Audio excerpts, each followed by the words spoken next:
नमस्कार दोस्तों। क्या डोनाल्ड ट्रंप सच में शांति के मसीहा हैं?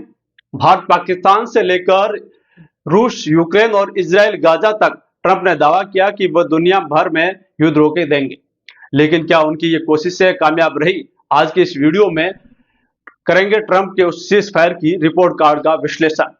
वीडियो को अंत तक जरूर देखिए ताकि आप खुद तय कर सके कि ट्रंप सफल रहे या सिर्फ बातें बना रहे। ट्रंप ने हाल ही में दावा किया कि उनकी मध्यस्थता से भारत और पाकिस्तान के बीच पूरी तरह से युद्ध विराम हो गया। यह खबर व्हाइट हाउस से सीधा और उनके समर्थकों ने इसे बड़ी कूटनीति की जीत बताया, लेकिन कुछ ही घंटों से खबर आई कि पाकिस्तान ने फिर से एलओसी पर फायरिंग शुरू कर दी है। इससे दो बातें साफ होती हैं। पहली बात यह कि पाकिस्तान की नीयत पर भरोसा नहीं किया जा सकता, वहीं दूसरी बात यह कि ट्रंप की कूटनीति का असर जमीन पर नहीं दिख रहा है। भारत में कई लोग ये सवाल उठा रहे हैं कि सुपर पावर देश के राष्ट्रपति होने के बावजूद ट्रंप पाकिस्तान को कंट्रोल नहीं कर पाए, तो फिर किस तरह के शांति की बात करते हैं? चुनाव प्रचार के दौरान ट्रंप ने बार बार कहा था, अगर मैं राष्ट्रपति बना तो रूस और यूक्रेन के युद्ध को 24 घंटे में खत्म कर दूंगा। यह एक बड़ा दावा था और लोगों ने ध्यान भी दिया, लेकिन अब जब वो एक तरह से सत्ता के करीब हैं, तो दुनिया देख रही है कि क्या वे इसे पूरा कर पाएंगे। अब तक की स्थिति यह है कि अमेरिका और अन्य देशों की मदद से सिर्फ 30 दिन का अस्थायी युद्ध विराम हुआ था, लेकिन यह स्थायी नहीं है और जमीनी हालात अब भी तनावपूर्ण है। रूस की मांगे और यूक्रेन का रुख दोनों एक दूसरे से बहुत दूर है। ट्रंप की कोशिशें अब तक की शांति की बजाय सिर्फ दावा बनकर रह गई है।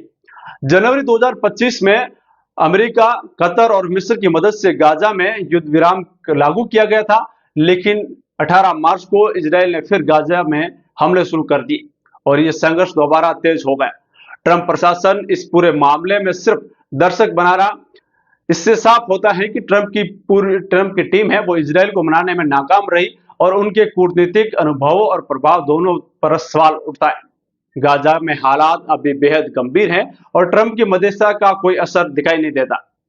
यमन में यूथी विद्रोह लगातार इजराइल और अमेरिका के जहाजों पर हमले कर रहे हैं। अमेरिका ने इन हमलों को रोकने के लिए भारी बमबारी की, लेकिन यूथी पीछे हटने को तैयार नहीं है।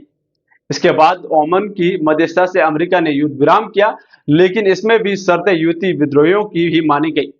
अब भी वे इजराइल पर हमले जारी हैं। इसका मतलब साफ है कि ट्रंप की रणनीति वहां भी फ्लॉप रही है। तो सवाल यही है कि क्या ट्रंप वाकई शांति ला सकते हैं? अब तक के आंकड़े, घटनाएं और परिणाम यही कहते हैं कि ट्रंप की कूटनीति ज्यादा प्रभावी नहीं रही है। जहां एक और उनके समर्थक उन्हें मजबूत लीडर बताते हैं, वही असली नतीजे बताते हैं कि उनके फैसले या तो अधूरे रह जाते हैं या शुरू से ही कमजोर साबित हो जाते हैं। दुनिया को शांति की जरूरत है, लेकिन सिर्फ दावों में नहीं, ठोस कूटनीति और संतुलित नेतृत्व से। और ट्रंप इसमें कितने सफल हैं, ये आप खुद तय कर सकते हैं।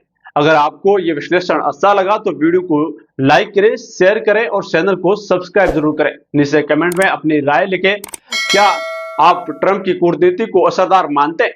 मिलते हैं अगले वीडियो में, तब तक के लिए जय हिंद, नमस्कार।